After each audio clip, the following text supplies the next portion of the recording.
Well, the bird cooperated today. Hasn't been bugging me. Been out here reading Challengers of the Unknown. I had never read it before. It's really, really good. Really cool. 1957 showcase number 6. I got through that first one. It's really, really good. But anyway, out here with the puppies. What do you say, girls? Go in and do a weekend review? Let's get to it.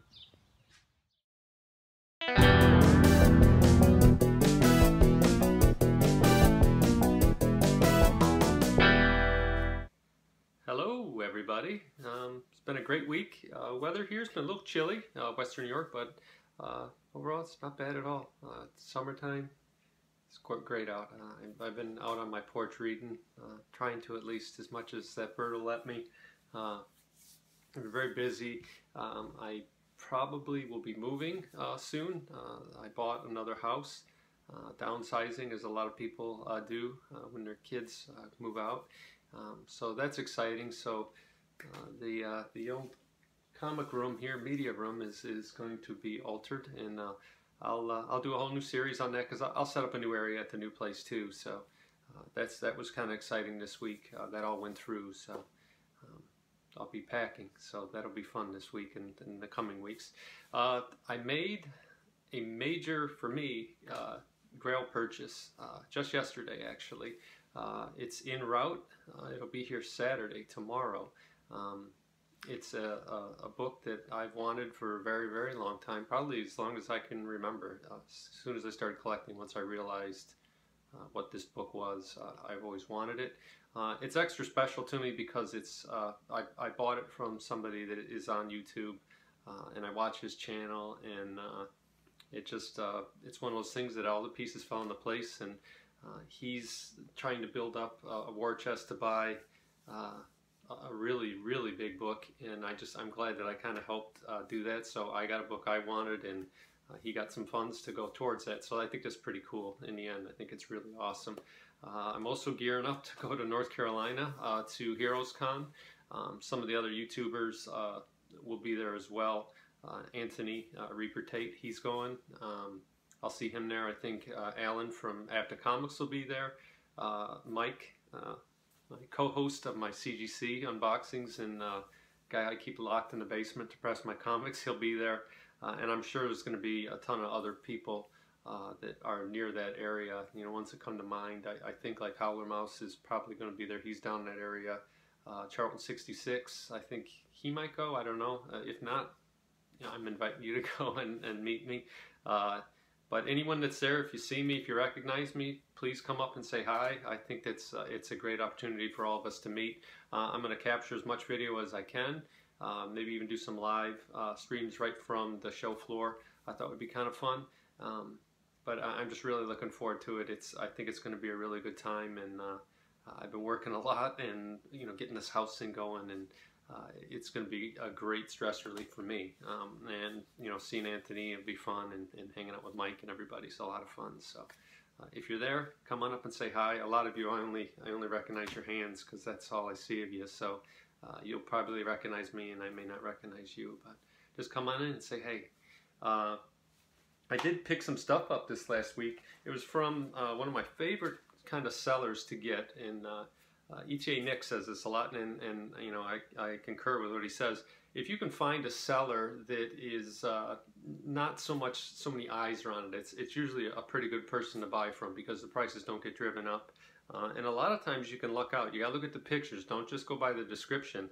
This particular one, all these books they called good, and then if you looked at the description, they said in nice condition. So I think a lot of people just saw the word good and thought, oh, that's a, you know, it's a cruddy book. But I'll show you the first one here. It's Air War Stories. It's the first issue. It's a Dell comic, Silver Age book, and it's just awesome. I love the colors on this thing. But this book, I would grade this as a very fine all day long. They call this a good. Oh, it's in good shape. So I think a lot of people just didn't do it, and I mean, it was less than 10 bucks. So, you know, anytime you can get a book like that, I think it's awesome. Here's another one, U.S. Marines in Action. This is really cool. This is Avon. I've heard of them, but I don't know a lot about it. I didn't do a lot of research. I just love the cover. It's so cool. Super bright. it's really big too. You know, it's more almost like a magazine-sized book. It's pretty dang violent right there. Guy getting bayoneted in the gut. And then I picked up another copy of Werewolf by Night, and again, they called this one good, and the description said, in quotes, nice, and it is really nice. I'd say it's probably an 8.0. It's got a little bit of edge wear here, but I sent my other #1 in to get slabbed, and I'm waiting for that to come back, but I expect that one's probably to come back at, you know, an 8.5 to a 9.2, and I'll be selling that one, so that's great. I have that back, and now I have the run again. But the last book I got is the second to last book, All-Star Western number 10. I was able to get it from this same seller, and you know, the only major defect it has has a crease across here, and it does slightly break color, but other than that, the book is in fantastic shape. I'm real happy with it. It's one for me. I'm going to keep it. So, you know, this book has heated up, and it's gotten pretty pricey the last year, I'd say, but I love this book. I read the story a couple times. It's pretty good. It's pretty gruesome. They kind of do a neat thing where you don't see his face, the mangled side of his face. For most of you, you don't realize that it's mangled because it's the first time you ever saw him. So at one point, key point in the thing, he lights up a match, and you can see his whole side of his face, and there's a guy, and the guy sees his face, and it freaks him out, and then of course he shoots him. But it's a cool comic. So I still got to get 11, and I think I have a lot of the other Weird Western Tales, but that's something I'll be getting down in Charlotte, hopefully, at Heroes Con. So let's do the ceremony here. All-Star Western. And if you remember, I crossed off Miss Marvel 1 and Marvel Premiere. They're just two books that, if I come across them, I'll get them, but I'm not going to chase for them. But this book right here, the question mark, is the book I purchased yesterday. So I'm going to fill that in right now. It's filled in, off camera. So that's that. So you'll get to see that next week. Maybe not, because I'll be in Charlotte on Friday, so you probably won't get to see that. This is already running 7 minutes. Today's sermon is something that I've thought about this whole week. You know, there's been some good and some bad on our little YouTube community on the last 2 weeks, I'd say. And it got me to thinking something, and it's this. Is your online persona, or specifically your YouTube comic community persona, who you really are? And I'm not judging. It's just a question. You know, is that who you really are? You know, sometimes I look at these things, and they seem like they're characters or inventions, or you're playing, you know, you're wearing a mask and you're being something you're not. To a certain degree, I think that's why you have hands. I think some people just don't like to be seen on TV. They're not, you know, on screen. They're not comfortable with it, or they want anonymity or whatever, and that's fine. I get it. I think it's Bub's Comics. He's going to start an all, you know, just hands thing. I suggested all hands on deck for his little group, but you know, there's that. I think what happens a lot, though, more than that, than just not seeing faces or people being that, people always portray their ideal self when they're online, either on YouTube or especially on Facebook. If you look at Facebook, you think everyone's a movie star. They're always doing fun, exciting things, and they'll take 20 pictures to get that just right shot of their face or whatever. You know, sucking in their gut or whatever they're doing in beach photos. But I think it. For me, I'm drawn more to the YouTubers that are more real. You know, I think you come down to, you know, you have people that are YouTubers that produce content, and they're out there and they're very active, and then you have people that are on YouTube and they don't make any content or anything. They're more commenters, they're more watchers, and then there's another whole segment they just watch and they don't comment, they don't take part in any way, and that's fine. I guess that's just, it's entertainment for them. You know, are you playing a character or are you you? And for me, when I came on, I guess it's the only way I know how to be. From the beginning, I was just going to try to be authentic. This is who I am. You know, if you met me on the street, it's the same, you know, Luther Manning that you see on here, or Patrick. I guess I'm kind of being paradoxical there because I do have an online persona name, but it's just because it's one of my favorite characters and it's from my favorite era, the Bronze era. But be authentic, you know, I think on camera. Portray who you are, you know, what you feel, you know. The other big thing is don't compare yourself to other people, other YouTubers that are out there. You know, maybe you see somebody and you think that's great, so then you mimic them. And if that's not really you, then that's going to come out and that's going to show through, I think. And I don't know. I'd say don't compare yourself to others. Just be yourself. I know that's probably something your grandma or your mom tells you, but it's true. It's good advice. And then the other thing that I think is important is, and it's really helped me enjoy my hobby more, is kind of to merge your on and offline person, who you are.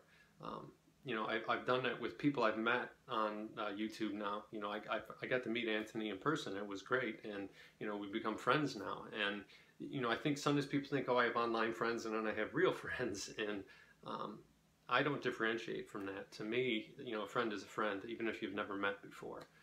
There's a lot of YouTubers I consider friends that we've had like pen pal conversations where you'll comment and they comment back. We've never had live conversations, even on a phone or something like that. So just try that.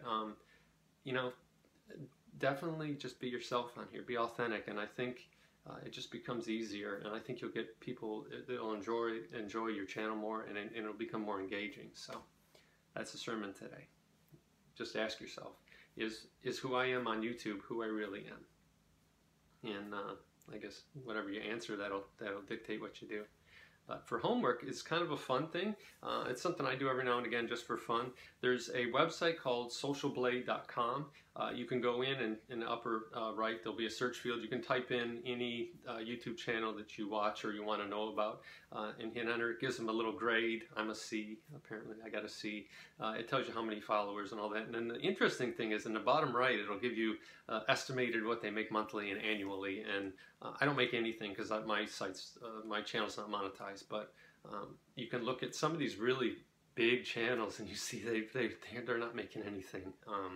So I think that's a good thing to compare yourself to. If you know some of the people, if you're starting on, you got 150 you know, subscribers, and you think, oh, I'm not that big, I'm not big as some of these people have 5,000. Just go on here and look. Nobody in this YouTube community is big. It's fun, and I hope that's what people are doing. I think if you're doing this for money, I don't know. I'm not gonna. Again, I guess I am kind of judging, but to me, that just seems like the wrong motivation on here. I mean, if you're gonna do something like that, do it big. Be big and commercial, like some of these other guys on there. I'm not gonna mention their names, but you know who they are. They have 1 billion followers, and they talk about comics, and they have you know, production crews and all this, and they have studios and all that kind of stuff. But if that's what I do, go ahead and do it. You know, I guess I won't be watching, but that's cool, I guess. So that's homework. Go on socialblade.com. It's kind of fun. My recommendations for the week is the Netflix series, The Toys That Made Us. It's season 2 dropped, and I watched the Star Trek episode and the Transformers episode, and both were fascinating to me. Definitely Star Trek. I got into those toys, the Mego toys, especially the bridge. I had the bridge. My brother and I would play with that thing for hours, and all my other Mego guys would somehow make it onto the bridge of the Enterprise too. But the Transformer thing I really never got into so much. My son was more in that era, so I kind of, you know, I remember buying all those things for him and hunting down these certain ones that he wanted because he saw them on the cartoon. So it's very interesting. Give it a watch. It's on Netflix. It's very entertaining. They're pretty short. I think they're on like 45 minutes or so. So there's a few more I haven't watched. There's a Hello Kitty one. I don't know if I'm going to watch it. I probably will just for morbid curiosity.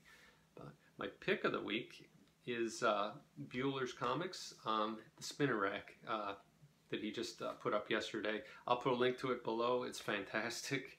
It's one of my favorite videos I've seen in months. So good job, Bueller. I really enjoyed it. I think he got the idea from some of us that commented on it, and I was just thinking if it was me, I would go back to the house and try to find that dang thing, because if you can get a piece of your childhood back, I think you should go out there and grab it. If you have any questions for Wednesday night, please, again, leave them down below. I kind of got in there late this week, but we still had a lot of fun. I love the question part of it. I think it's the most interesting, and I feel like it's the most engaging, you know, with those that watch. So leave some questions below. And I guess that's all I got this week. Until next week, life, liberty, and the pursuit of comics, especially in Charlotte, North Carolina. Bye, everyone.